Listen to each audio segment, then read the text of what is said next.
How the circuit diagram of metal bridge looks. At this end we have connected unknown resistance whose resistance is not known to us. Here it is resistance box, and then here it is galvanometer. This arrow means we have connected at this end a jockey, and this is the symbol of rheostat. This is the symbol of battery, and this is plug key. Let me show you how rheostat looks. This is how rheostat looks. These two terminals are fixed terminals, and this is the variable terminal. Now in this diagram, or in this circuit diagram, this is the symbol of rheostat, which is somewhat like this. So there is connection on the top terminal, means on this terminal. This terminal is left unconnected, that is this part, and this end is connected to plug key, that is this end. This is how the connection of rheostat is done. This is connected at the top, which is over here. This one, even this one is connected to plug key. This one is left unconnected, and this is how rheostat looks. From this we can adjust resistance in the circuit. By pushing it back and front, we can change its resistance. Then coming to plug key, this is how plug key looks. You can plug it out, then there will be no current flow in the circuit. When you plug it in, there is connection in the circuit, a continuous connection in the circuit, and then the current will flow in the circuit. When you remove this key out, there is breakage in the connection in the circuit, and there is no current flow in the circuit. So this is how plug key looks. Everyone has seen battery. This is the battery which we'll be using in metal bridge. We can change the current flowing in the, we can change, this is DC voltage. We can change the voltages, 2 volt, 4 volt, 6 volt, 8 volt, 10 volt, 12 volt.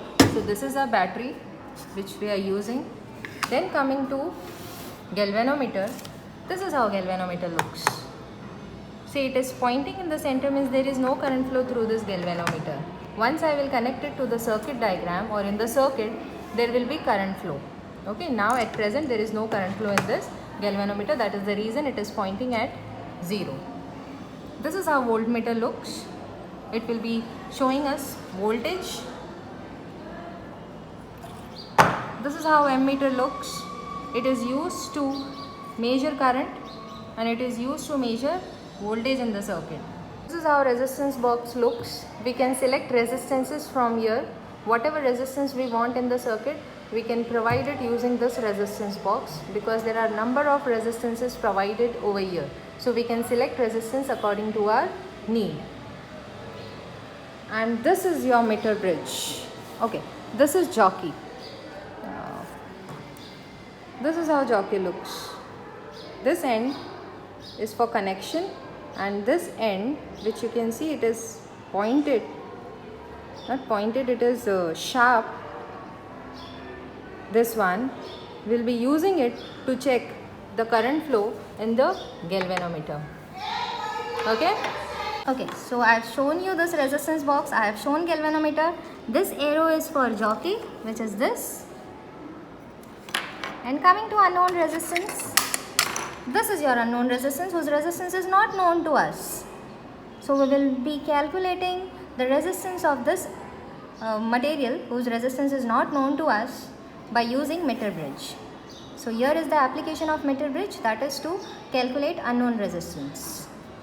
If you have any device and you want to know its resistance, you will connect it into your meter bridge, and then you can find out its resistance. Now let's come, I'll also show you how meter bridge looks.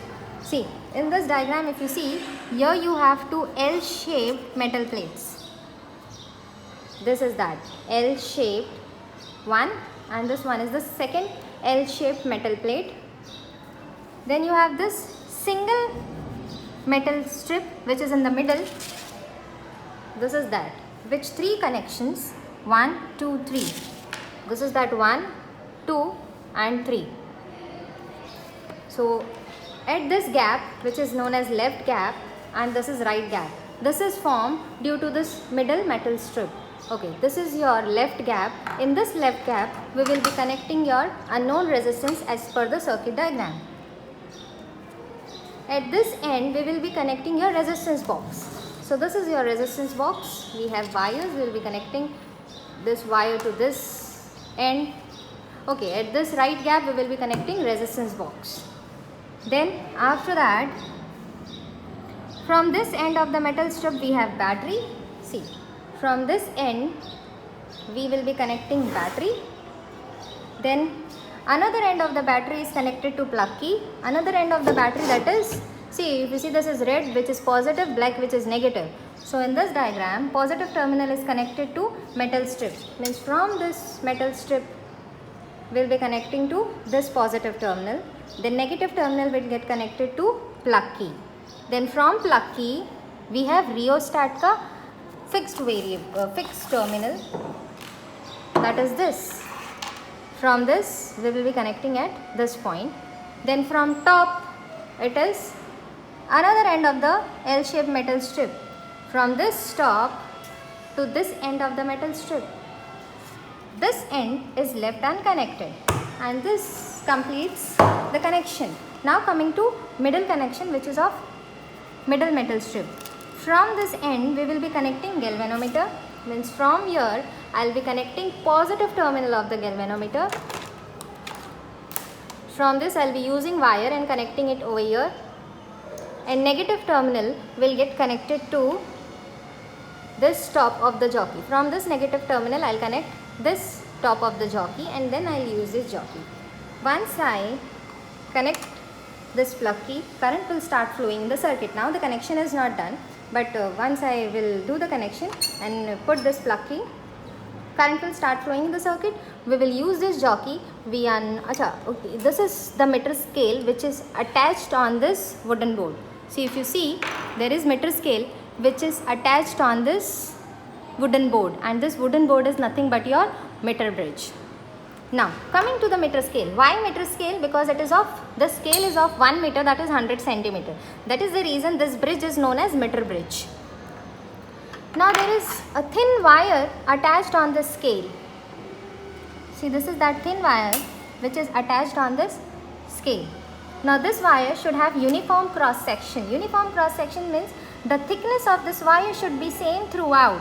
If it is thick from this part and thin from this end, then the answer or the reading which we will be getting, that would not be accurate. So it should have uniform cross section, means same area. Then we are not going to slide the jockey, we will just tap the jockey. We are going to tap the jockey on this wire, and we'll see the deflections in the galvanometer. Once the deflection in the galvanometer comes to 0, see, when the current will flow in the circuit, this pointer will not be at 0. This pointer will move to either to right side, either to left side or to right side. But by tapping jockey on the wire, we will have to bring this pointer at 0. Once, suppose I am tapping it over here and the pointer is at 0, means this is the point where the bridge is balanced. Now the bridge is balanced because the pointer of the galvanometer is at 0. Once the bridge is balanced, then from that, suppose it is at 40.